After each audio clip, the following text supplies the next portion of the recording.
Stool हिलता है बार बार, तो नहीं होना चाहिए। जिस बच्चिया को 1 महीने से ऊपर का दूध पिला रहे थे, इसकी माँ पिछली पूर्णमासी में ख़त्म हुई थी, बुद्ध पूर्णिमा। ये इसी मई और जून की बात है, मई जून 2011 की घटना है। इसकी माँ बुद्ध पूर्णिमा को मर गई थी, बच्चा देने के बाद 24 घंटे के बाद। नई लोग नहीं समझ पाए, बच्चेदानी बाहर रही थी, फिर रामबली जी को बुला के कंपाउंडर वगैरह ऐसा बैठाए खाए, लेकिन उसके बाद में अंदर कोई हो गया होगा इन्फेक्शन वगैरह, मर गए। अब इनको ऊपर का दूध अब कहाँ से लामे, 2 दिन 4 दिन तो इनको हम पिलाए, फिर चावल का मार लाते रहे, फिर नाभि में इनके घाव हुआ, फिर उसकी ड्रेसिंग करवाए, नहीं एक से छुटकारा मिला तो दूसरे में लग गए। पूरे 1 महीने तक इस बछिया ने जो है लेटी हुई है, ये बछिया स्कूल से कहाँ है, पूरी बछिया जो है 1 महीने सेवा कराया इसने। और कल पूर्णमासी था, ग्रहण भी हुआ कल, बहुत बड़ा ग्रहण, चंद्र ग्रहण था। तो संध्या बेला में मैं जब बंदर खिलाने गया तो लौट के आया तो देखा ये जा चुकी है। कल इनको ग्लूकोज भी चढ़वाए हैं, सब आपने इसके पहले सीडी में देखा होगा। तो महीनों इलाज है, देखिए लापरवाही भी होती है हर जगह पर। अब शुरू में अस्पताल में नहीं ध्यान देंगे, बाद में सब ध्यान देते हैं। शुरू में ही अगर हो जाता तो, लेकिन अब वही लोग कहेंगे मौत की कोई दवा नहीं। खैर वो एक अलग चीज़ है, फिर भी अस्पताल से डॉक्टर वर्मा सहयोग करते रहते हैं, और भी स्टाफ है, काम आता है। तो अब उनको दफनाने के लिए, अब सोचिए इनके लिए अब गड्ढा खोदना, 73 साल की मेरी उम्र है। उधर गधा जो है अभी अब एक कम से कम 1 महीना वो रहेगा, उसका भी पैर यहाँ सड़ गया था, अब वो ठीक हो रहा है, लेकिन महीनों का लफड़ा है। उनको खिलाओ पिलाओ, ड्रेसिंग करवाओ और अस्पताल लेके जाओ, सड़क के ऊपर। देखने वाले मने मन मुस्कुराते हैं, व्यंग। देखिए तो कितना अंधा समाज है, कितना महान कार्य है, इससे बड़ी कोई सेवा नहीं। तो महान काम करने वाले को मुस्कुराया जाए। इस वक्त जब हम बोलते हैं कि इनकी मौत जरूर आती है, कबाड़ी जो है इनकी मौत आ जाती है। तो यही है, जा रहे हैं वहाँ गड्ढा खुदवाएंगे, खोद करके इनको दफना में, इनसे छुटकारा मिल जाए तो वहाँ गधे भैया एडमिट है, महीनों उनमें 6 लोग। तो कहीं जा रहे हैं क्या? तो गड्ढा खुदवा जाना।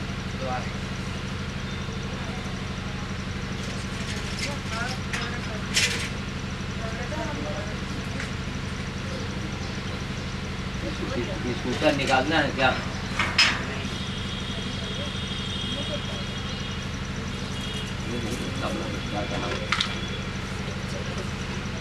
तो ठीक है, चल के पहले वहाँ गड्ढा खोद लिया जाए, तब इनको ले चला जाए। हाँ चल देखा जाएगा। अब यही बच्चे भी कह रहे हैं कि हम गड्ढा खुदवाने में आपकी हेल्प करेंगे। भाई मजदूर है, कभी आया कभी नहीं आया, उसका कोई भरोसा नहीं।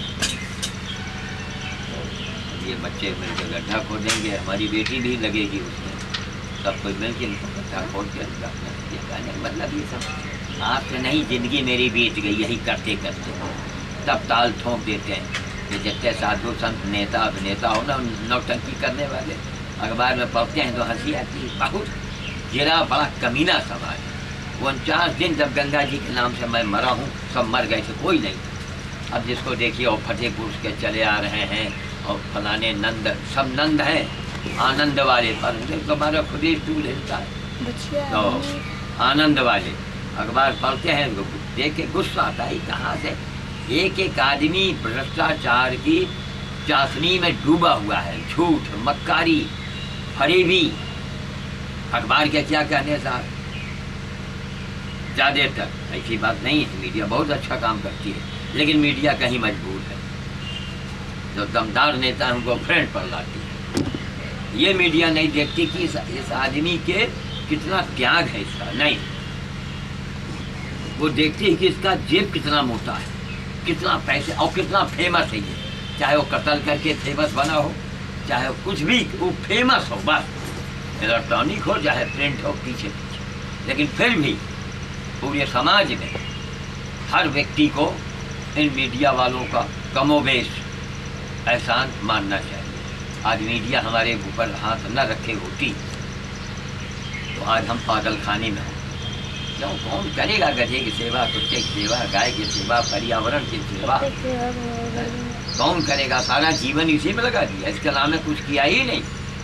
लेकिन हाँ, गर्व तो होता है कि जिस मंच पर जाते हैं वहाँ ताल ठोंक देते हैं कि आप चाहे जितने बड़े हों, नेता हों, अभिनेता हों, कोई भी हो, कुछ भी हो, चाहे आप प्रधानमंत्री ही क्यों ना हो, मुकाबला कर पाएंगे मेरा? ये लोकतंत्र है, जनता राज है। ये आपकी चौथी बार यह हुआ है। विदित, जरा कैमरा इनको हाथ में दे दो, कैमरा दे दो, स्टूल तुरंत हटा दो। कुछ चिकना है ना, जरा सा धक्का लगेगा, फट से नीचे आ जाएगा। बस ले लो, हाथ में ले लो। नहीं, वो हाथ हो रहा है, तुम लोग तो आ ही रहे हो। 3 बार उसमें धक्का लगा, एकदम चिकना है, खट से नीचे तवा से गिर जाएगा, हम तो रह जाएंगे।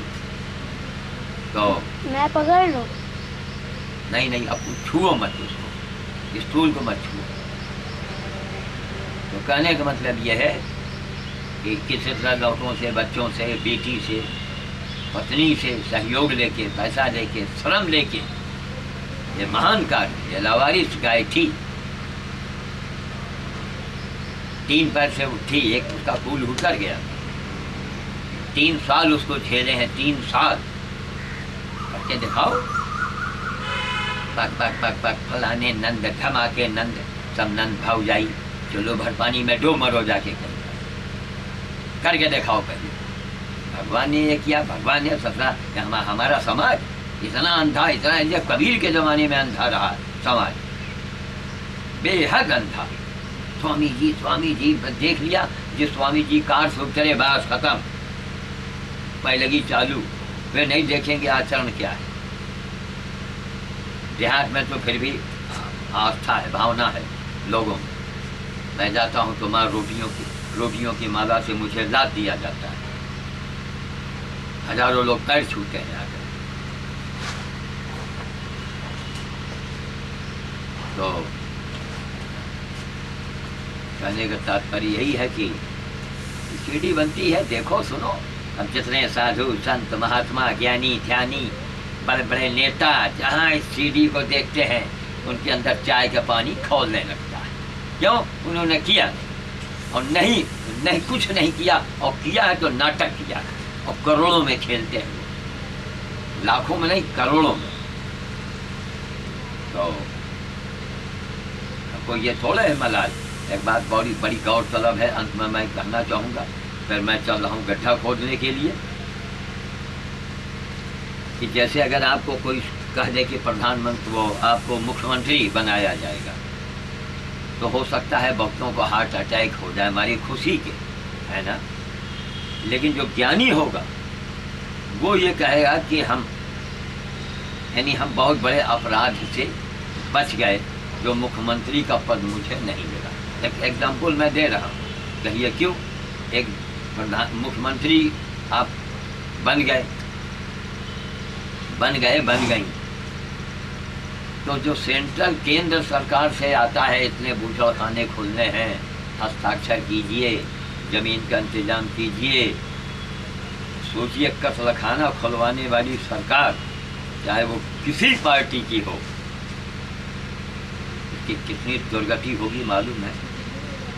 मरने के बाद भी मैं बहुत स्पष्ट कह रहा हूँ, फिर में मैं कह रहा हूँ, किसी की आलोचना नहीं कर रहा हूँ। कुछ भी था, भारत की शान बढ़ाने वाली, भारत की आन शान बढ़ाने वाली विश्व नेत्री इंदिरा जी। खामियां तो सब में होती है, लेकिन अमेरिका में खड़ी होकर के इंदिरा जी ने ललकार दिया था। अमेरिका की आलोचना अमेरिका में ही इंदिरा जी ने किया। वो देश की वो दूसरी झांसी की रानी थी। तो उन्होंने इतना बड़ा काम किया था, बहुत अच्छा किया, लेकिन अकाल मृत्यु मरना आज तो हम लोग कहते हैं ना मक्खनबाजी में, लेकिन शास्त्र वेद उठा के देखिए। हमारे शास्त्र वेद से बढ़ करके, हमारे भारतीय हमारी संस्कृति से बढ़ करके, हमारे दर्शन से बढ़ करके दुनिया में अगर कोई भी पुस्तक हो, कोई मुल्क हो, कोई देश हो, अल्लाह के साबित करे तो हम अपनी कला काट के कदमों में रखें। जाओ मत, मैं चल रहा हूँ, यहीं खड़े रहो। तो अकाल मृत्यु एक स्वाभाविक मौत होती है, जैसे ये बच्चा बीमार होकर मरी। तो अकाल मृत्यु मरने वाले 1000 साल तक प्रेत योनि में उनको रहना पड़ता है। तो प्रेत योनि में इंदिरा जी को रहना पड़ेगा, राजीव जी को रहना पड़ेगा प्रेत योनि में। जो नियम है अकाल मृत्यु, रण में लड़ाई चल रही है और गोली लग गई, यहाँ पर मर गया, तब आप तर गए, वो अकाल मृत्यु नहीं मानी, लौटते हुए मरे आप। तो इंदिरा जी देश के लिए काम, मतलब देश के लिए काम किया उन्होंने, लेकिन लड़ाई के मैदान में नहीं मरी ना। लेकिन भारत की इंदिरा जी शान थी, मैं उनको प्रणाम करता हूँ। बहुत बड़ा देश का नाम पैदा किया। मैं बाबा रामदेव से क्यों प्रभावित हूँ? बाबा रामदेव से मैंने कई हजार गुना ज़्यादा काम किया है। बाबा रामदेव नहीं, जितने देव हैं हिंदुस्तान में अभी तक पैदा हुए हैं, किसी युग में दूसरा श्याम साधु रहा हो, ज़रा बता दीजिए। जैसे प्रसंग के बस मुझे कहना पड़ रहा है, यह आत्मा प्रशंसा नहीं है, मैं नहीं कहता हूँ, लोग कहते हैं। बड़े बड़े अधिकारियों ने कहा, मैंने आपका ऐसा आदमी नहीं देखा, मैंने आपका ऐसा आदमी नहीं देखा, आपका ऐसा आदमी दुनिया में न होगा, ऐसा आदमी किसी युग में नहीं देखा गया। लोगों ने कहा है, उसके अखबारात रखे हैं, वीडियो भी रखी है, लोगों ने कहा है, उन्हीं बातों के आधार पर मैं कह रहा हूँ। क्योंकि बाबा रामदेव ने भारत का नाम पूरे विश्व में ऊंचे पर, शिखर पर लागू किया, इसलिए बाबा रामदेव उम्र में मुझसे छोटे हैं, बहुत छोटे हैं, मैं उनको भी प्रणाम करता हूँ। अब हम चलेंगे, वहाँ गड्ढा खोदेंगे, क्यों धूप निकल आया। मजदूर का इंतज़ार किया, उसका कोई भरोसा नहीं, आवे ना आवे। रतीपाल रिक्शा वाला है, वहाँ भी मैं कंपनी में गया, वो कंपनी में ताला वाला लगा था, भगवान जाने। और जब काम हो जाएगा देखिए सब आ जाएंगे। तो हम फावड़ा लेके चलते हैं, आप पीछे पीछे चलिए, वहाँ निशान बना दें, खोदें चलते हैं इसको बाद